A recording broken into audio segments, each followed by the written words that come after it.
Hoje vamos falar sobre esse personagem que a gente está citando há muito tempo, que é o Pero Vaz de Caminha.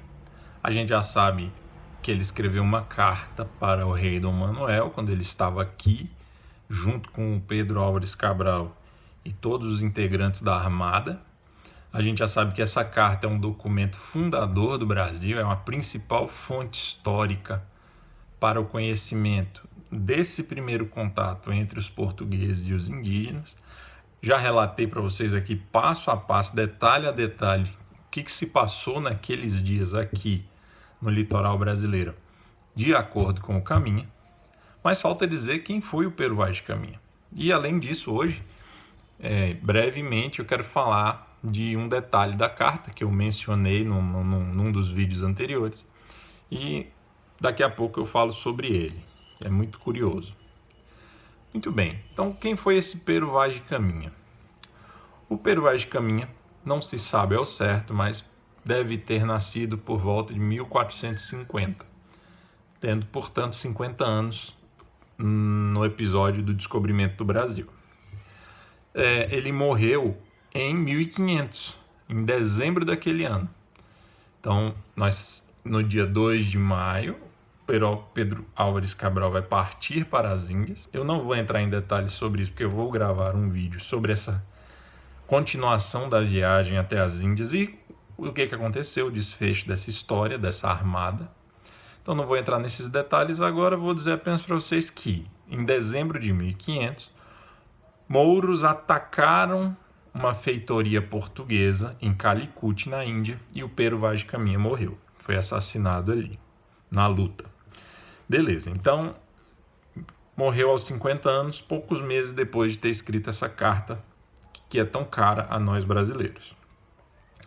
Que mais? Ele era escrivão, certo? Então, quem é Pero Vaz de Caminha?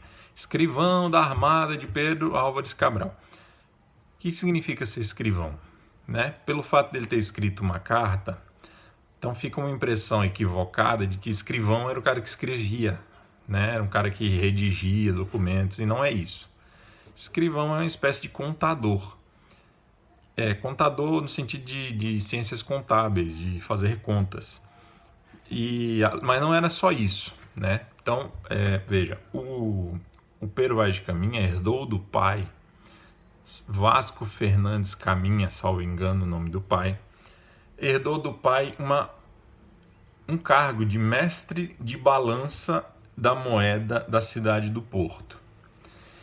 E esse cargo, eu vou tentar explicar grosseiramente, é mais ou menos o seguinte, eu não sei se vocês lembram, quando os portugueses descobrem ouro aqui no Brasil, já 200 anos depois disso aqui que eu estou contando para vocês, foi criada aqui no Brasil uma casa de fundição, né? Então todo ouro que era extraído tinha que ser fundido, colocado em formato de barras retangulares, cubos, né? Cubos de ouro,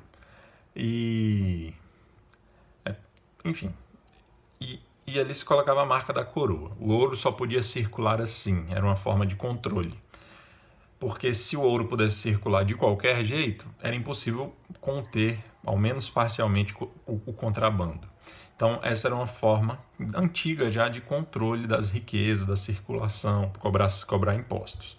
Então o mestre de moeda era meio que o cara que pagava ao Estado antecipadamente e aí recebia o direito de fundir as moedas e cobrar uma taxa em cima disso. Tá, então é mais ou menos isso, né? Não vamos entrar aqui em grandes pormenores que não é o nosso interesse. Então ele, no Porto, tinha essa função. E aí foi escolhido pelo rei para ir para as Índias cuidar da feitoria, da parte administrativa financeira da feitoria em Calicut. Por isso que ele estava na armada. E essa carta ele escreveu porque ele quis, ele não tinha essa obrigação. Inclusive ele fala que os capitães de cada navio iam enviar cartas para o rei e que ele estava enviando aquela carta ali mesmo sabendo disso. Tá? Então lá na frente a gente vai tentar levantar uma hipótese por que ele escreveu essa carta. Muito bem. De fato, o que acontece é o seguinte, da mesma forma que essa carta dele se tornou uma certidão de nascimento do Brasil, há um detalhe nessa carta que vai dar origem a uma prática no Brasil que perpassa toda a nossa história. Só que essa prática não começou ali, ela começou no Brasil ali, ela já era comum em Portugal. E que prática é essa? É o seguinte, no final da carta, o Pero Vaz de Caminha vai fazer um pedido ao rei, né? Então, deixa eu ler aqui para vocês esse pedido, porque aí facilita. Não sei se vocês conhecem esse livro aqui, Pare de Acreditar no Governo, do Bruno Garchagen. Cadê o nome dele aqui? Nesse livro ele atravessa toda a história do Brasil tentando mostrar isso aqui, a tese dele aqui. Porque os brasileiros, não confiam nos políticos e amam o Estado. E aí, para explicar isso, o porquê disso, ele faz uma viagem por toda a nossa história. E ele começa no Caminha.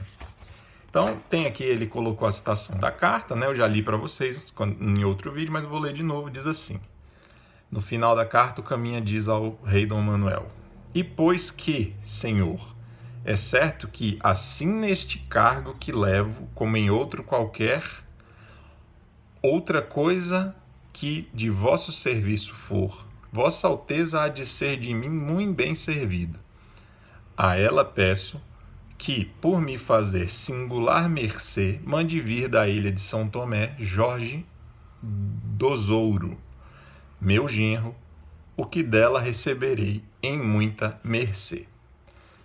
Ele está falando assim, rei, Dom Manuel, eu, neste cargo que eu estou ocupando, sirvo o senhor com muita boa vontade e com o meu melhor. E se um dia eu tiver outro cargo, farei da mesma forma. Então, talvez uma insinuação aí, né, de que queria um outro cargo. Não é nesse ponto que eu quero tocar.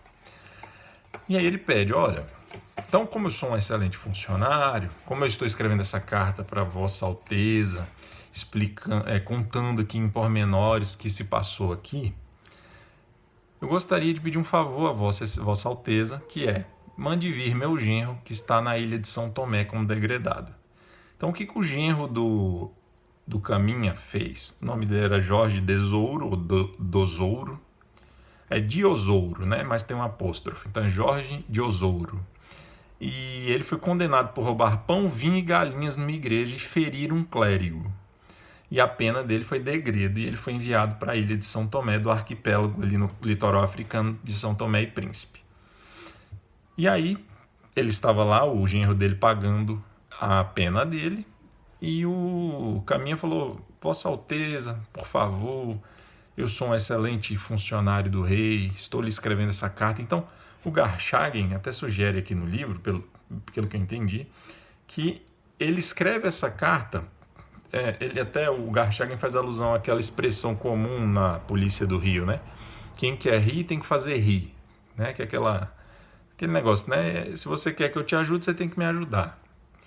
Então, meio que ele fala isso, que o Caminha escreveu a carta informando ao rei tudo aquilo, uma carta muito detalhada e tal, e que o rei, agradecido por aquele favor, entre aspas, que o Caminha estava fazendo ao rei, e levando em consideração toda a bajulação da carta, digamos assim, né, que ele pudesse fazer esse favor, então, que Dom Manuel pudesse fazer esse favor ao Pero Vaz de Caminha, que era o favor de mandar acabar, perdoar a pena do genro do Pero Vaz de Caminha. E o Bruno Garchagen diz aqui no livro dele que é muito provável que o rei tenha aceito isso. Tá, o que isso nos interessa? Bem, a gente está falando, então, de uma herança portuguesa que coloca nas relações políticas do Brasil o quê?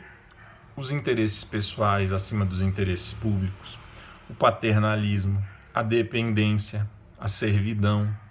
Então, assim, nós estamos falando de uma relação que deveria ser, digamos assim, impessoal, já que é uma relação oficial, né, do rei com o funcionário. E ele está pedindo assim, rei, dá um jeitinho aí para mim, ajuda aí. Eu sei que o meu genro cometeu um crime, mas alivia aí essa para ele. Então isso ficou no nosso DNA. Mas não porque o Caminha escreveu isso na carta dele. Isso é só a primeira vez que isso aconteceu na nossa história.